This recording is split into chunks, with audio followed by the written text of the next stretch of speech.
Hello friends, मैं Gautam Kumar best study with Gautam में आप लोगों का पुनः स्वागत करता हूं। जैसा कि हम लोग सचिवालय का जो तैयारी प्रारंभ किए हैं उसी के तहत जो भी जीएस के जितने इंपॉर्टेंट पॉइंट है उसको जो हम लोग अध्ययन किए हैं, तो वो जो भी अध्ययन हम लोग किए हैं इंपॉर्टेंट टॉपिक वो आप लोग पढ़ते होंगे, पढ़ रहे होंगे। आज जो मैं एक टॉपिक लेकर आया हूँ वो थोड़ा सा आप लोगों के जीएस से हटकर है। इसको हम लोग रीजनिंग के क्षेत्र में पढ़ते हैं। जो आप लोगों का बहुत बार कमेंट आता था, इससे रीजनिंग में कुछ टॉपिक बताइए कि कौन से टॉपिक इंपॉर्टेंट है। तो लगभग कुछ ऐसे टॉपिक हैं जो बहुत ही इंपॉर्टेंट हैं, तो उसका मैं अलग से विश्लेषण में आप लोग बताऊंगा। आज मैं जो लेकर आया हूं वैसे क्वेश्चन पूछते हैं रीजनिंग में जिसमें जीएस भी इंक्लूड रहता है। मतलब कहने का ये है कि जब तक आप जीएस को अच्छी तरह से भली भांति रूप से नहीं समझ पाइएगा, नहीं याद रहेगा, तो रीजनिंग नहीं बन पाएगा। तो वही मैं आज आप लोग बता रहा हूँ कि रीजनिंग में भी वैसे रीजनिंग जो जीएस से कनेक्टेड है। कहने का मतलब ये है कि ये रीजनिंग वही स्टूडेंट बना पाएंगे जिनका जीएस स्ट्रॉन्ग है या जीएस अच्छी तरह से जानते हैं। तो चलिए चलते हैं कि रीजनिंग का वो कौन सा टॉपिक है, कौन सा वो क्वेश्चन है जो क्वेश्चन पूछ चुका है।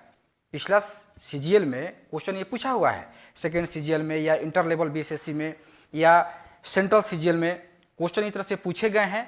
तो चलिए चलते हैं कौन सा इस तरह से इस टाइप का रीजनिंग है जिसमें जीएस इंक्लूड रहता है।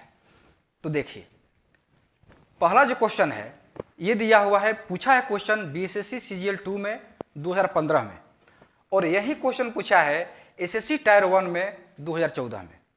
मतलब दो बार ये क्वेश्चन पूछा हुआ है, 2015 में और 2014 में। एक बीएससी सीजीएल और एक एसएससी जो सेंट्रल लेवल का होता है, दोनों में क्वेश्चन पूछा हुआ है।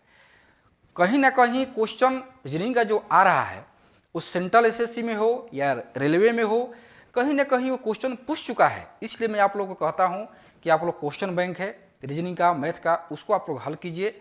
चूँकि मैं आज विश्लेषण कर रहा था तो ये देख रहा था कि जितने भी रीजनिंग के क्वेश्चन हैं, लगभग क्वेश्चन, मतलब 100% नहीं, लगभग क्वेश्चन एसएससी में, सेंट्रल एसएससी में या रेलवे में या जितने भी एग्जाम हुए हैं अभी तक, उसमें रीजनिंग और मैथ जो पूछे हैं वही क्वेश्चन या तो हूबहू रूप में या कुछ फेरबदल के साथ क्वेश्चन पूछ रहे हैं।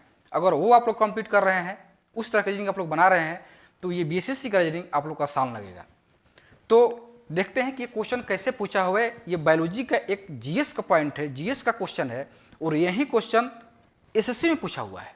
देखिए, क्वेश्चन ये था कि नीचे दिए हुए शब्दों का सार्थक क्रम बताएं। नीचे दिए हुए शब्दों का सार्थक क्रम बताएं। पहला है अवशोषण, पाचन, पोषण और उत्सर्जन। 4 ऑप्शन दिए हुए हैं। मतलब 4 ऑप्शन को सार्थक क्रम में सजाना है। पहले कौन, उसके बाद कौन, उसके बाद कौन। तो इसको हम बायोलॉजी में अध्ययन करते हैं पाचन तंत्र में। जो भी आप लोग को तंत्र बताएं, पाचन तंत्र, उत्सर्जन तंत्र, तंत्रिका, जितने भी तंत्र हैं मतलब शरीर के, उस तंत्र में से क्वेश्चन पूछा है, पाचन तंत्र में से। तो देखिए, इसका जो आंसर होगा, पहले पोषण होगा, उसके बाद पाचन, तब अवशोषण, तब उत्सर्जन। पोषण, पाचन, अवशोषण और उत्सर्जन, जो भी आंसर होगा ABCD वो आप लोग देखिएगा क्वेश्चन बैंक में, उसमें दिया होगा। मैं यहाँ पर आप लोग का आंसर बता दे रहा हूँ। पोषण, पाचन, अवशोषण, उत्सर्जन। इसको हम लोग थोड़ा सा और गहराई में अध्ययन करते हैं, क्योंकि जरूरी नहीं कि इसी टाइप से क्वेश्चन पूछ दे। हो सकता है कि 4 जो ऑप्शन दिया है उसमें से कुछ अलग ऑप्शन डाल दे। तो थोड़ा सा इसको थोड़ा सा गहराई में जाते हैं, डीप में जाते हैं, और तब इसको देखते हैं कि अगर इस तरह से क्वेश्चन पूछे तब हम लोग कैसे हल कर पाएंगे। तो देखिए, पहले होता है अंतर्ग्रहण। इसको मैं आप लोग बता दे रहा हूँ, तब इसको मैं समझाऊंगा आप लोगों को। पहले है अंतर्ग्रहण, तब पाचन, अवशोषण, स्वांगीकरण, उत्सर्जन को निष्कासन भी कहते हैं। ये क्रम है। ये क्या है? एक क्रम है।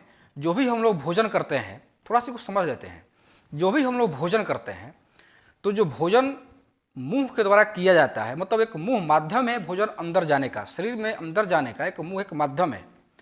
तो जिस माध्यम से जाता है वो क्रिया जो कहलाती है अंतर्ग्रहण क्रिया कहलाती है। इसको पहले समझ लीजिए कि अंतर्ग्रहण क्या है। अंतर्ग्रहण वही है कि जिस क्रिया द्वारा हम लोग जो भी भोज्य पदार्थ, खाद्य पदार्थ खाते हैं, तो जो क्रिया है वो अंतर्ग्रहण कहलाती है।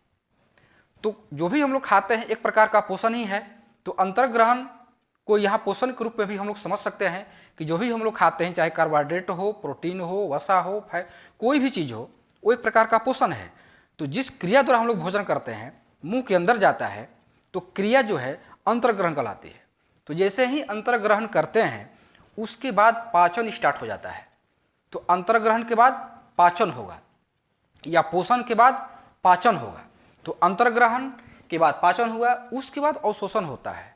मतलब भोजन जो हम करते हैं मुंह के द्वारा, उसके बाद मुंह के बाद कहाँ जाता है, वो पेट में जाता है। पेट यानी अमाशय, अमाशय को पेट कहते हैं। अमाशय में जाता है, अमाशय के बाद छोटी आंत, छोटी आंत के बाद बड़ी आंत।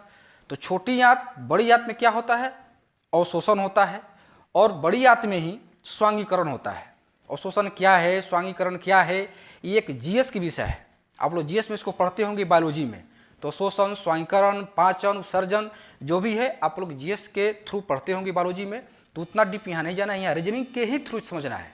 मतलब इसको रीजनिंग में लेकर चलना है हम लोग को।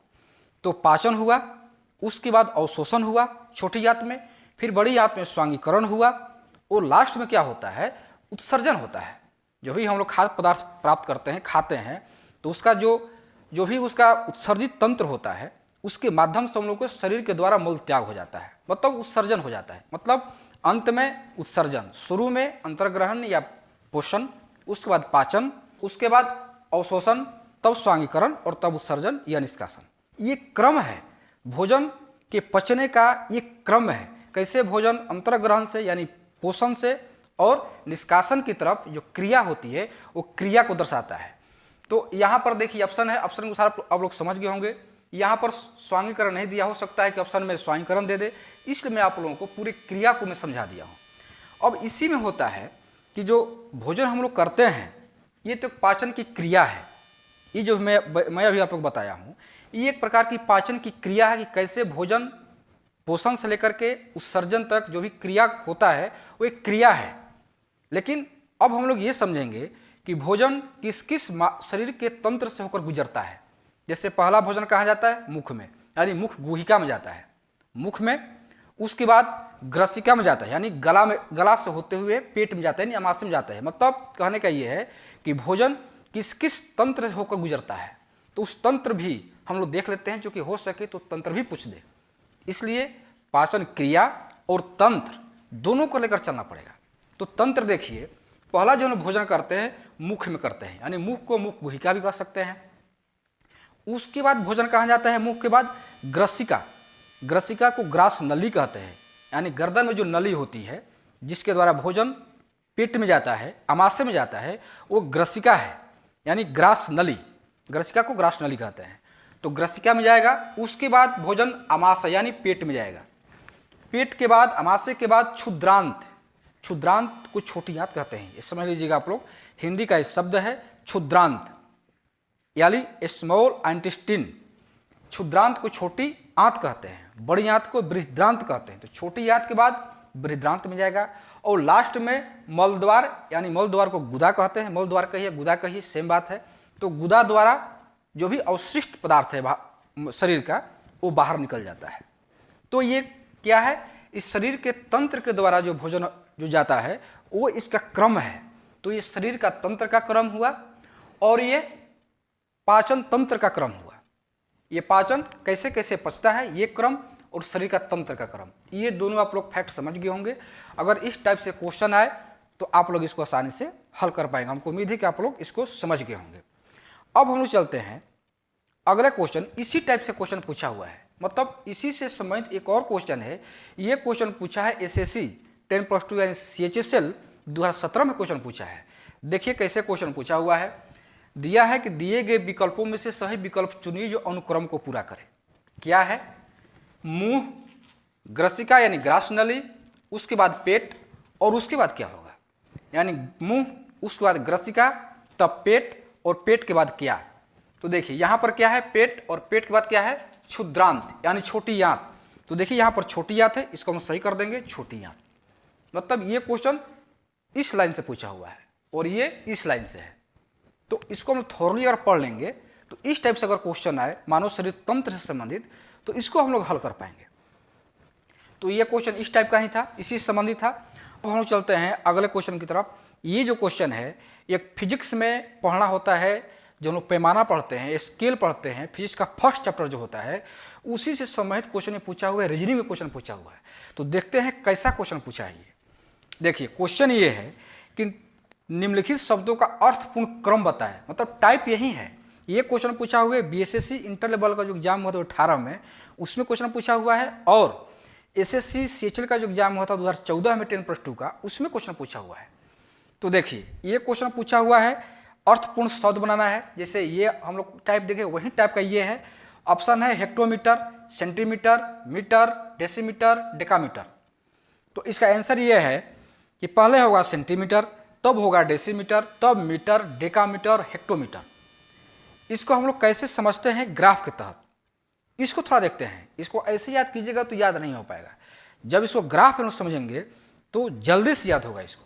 देखिए आप लोग मैथ में पढ़ते होंगे, एक ग्राफ बनता है, ये एक ग्राफ है, बीच में होता है 0, जानते हैं आप लोग, और इधर होता है प्लस और इधर होता है माइनस। तो बीच में है 10 के पावर 0 और बीच में है मीटर, बीच में मीटर रख दिए हैं, इधर प्लस होगा इधर माइनस होगा। कहने का मतलब ये है कि मीटर से जब हम लोग दाएं चलते हैं तो बढ़ते क्रम में है, मतलब 10, उसके बाद 10 के पावर 2, मतलब छोटा से बड़ा की तरफ जाएंगे। और इधर जब हम चलते हैं तो ये सबसे बड़ा, इसके बाद बड़ा, इसके बाद बड़ा, इस तरह से चलते हैं। मतलब कहने का ये है कि सबसे छोटा यहाँ पर है और सबसे बड़ा यहाँ पर है। इसको ऐसे समझिए, सबसे छोटा 10 के पावर -10 है और सबसे बड़ा यहाँ पर 10 के पावर 9 है। तो 10 के पावर -10 सबसे छोटा है, इससे बड़ा क्या है 10 के पावर -9, इसके बड़ा 10 के पावर -6, इससे बड़ा 10 के पावर -3, ऐसे बड़ा होते गया है। तो छोटा एंगस्ट्रम है, तब नैनोमीटर बड़ा है, इससे बड़ा माइक्रोमीटर, तब है मिलीमीटर, तब सेंटीमीटर, तब डेसीमीटर, तब मीटर, उससे बड़ा डेकामीटर, तब हेक्टोमीटर, तब किलोमीटर, तब मेगामीटर और अंत में गीगामीटर है। तो अब देखिए जो आंसर है यहाँ पर, इसमें सेंटीमीटर दिया है, क्योंकि यही जो 5 हैं इसमें से सब अर्थपूर्ण क्रम बताना है। जो 5 दिया है ऑप्शन, उसी को अर्थपूर्ण क्रम में सजाना है। तो यहाँ पर सेंटीमीटर, देखिए सेंटीमीटर यहाँ पर है, फिर डेसीमीटर, डेसीमीटर है, मतलब सेंटीमीटर, डेसीमीटर, तब मीटर, तब डेकामीटर है और तब हेक्टोमीटर है, मतलब बढ़ते क्रम में है। ये क्या है, बढ़ते क्रम में है, मतलब आरोही क्रम में है, अवरोही क्रम नहीं, आरोही क्रम, मतलब छोटा से बड़ा की ओर। तो इस क्वेश्चन को हल करने के लिए इस ग्राफ को आप लोग को याद करना होगा, समझना होगा। एक बार आप लोग देख लीजिएगा, ये ग्राफ आप लोग को याद हो जाएगा। इस तरह से इससे संबंधित अगर क्वेश्चन आते हैं, मापक पैमाना से संबंधित अगर कोई क्वेश्चन आता है, तो ये ग्राफ आप लोग को याद रहेगा, तो आसानी से इस टाइप के क्वेश्चन आप लोग कर पाएंगे। तो अभी आप लोगों ने जो टाइप देखा, ये जीएस का ही एक प्रकार था। जीएस का कन्वर्ट करके ये रीजनिंग में क्वेश्चन पूछा हुआ है। जीएस से बहुत सारे क्वेश्चन पूछते हैं रीजनिंग में, जो मैं आप लोग को कभी कभी आकर मैं आप लोग बताऊंगा कि जीएस के कौन कौन से टॉपिक है जो रीजनिंग में पूछे जा रहे हैं। तो इस तरह से ये आज का टॉपिक था। उम्मीद है कि आप लोगों को समझ में ये आ गया होगा। फिर भी अगर समझ में नहीं आए तो कमेंट बॉक्स में कमेंट कीजिए, और इसका पीडीएफ मैं आप लोगों के टेलीग्राम चैनल पर वहाँ पर डाल दूंगा। टेलीग्राम चैनल का लिंक जो भी न्यू स्टूडेंट है वो डिस्क्रिप्शन बॉक्स में जाइएगा, वहाँ पर लिंक दिया हुआ है, वहाँ पर जाकर के वहाँ आप लोग ज्वाइन कर सकते हैं। वहाँ पर पीडीएफ आप लोग को प्रोवाइड कर दिया जाएगा। तो आज के क्लास बस इतना ही। कल फिर एक नए टॉपिक के साथ, जो भी पॉइंट टॉपिक है उसी के साथ हम लोग मिलते हैं। धन्यवाद।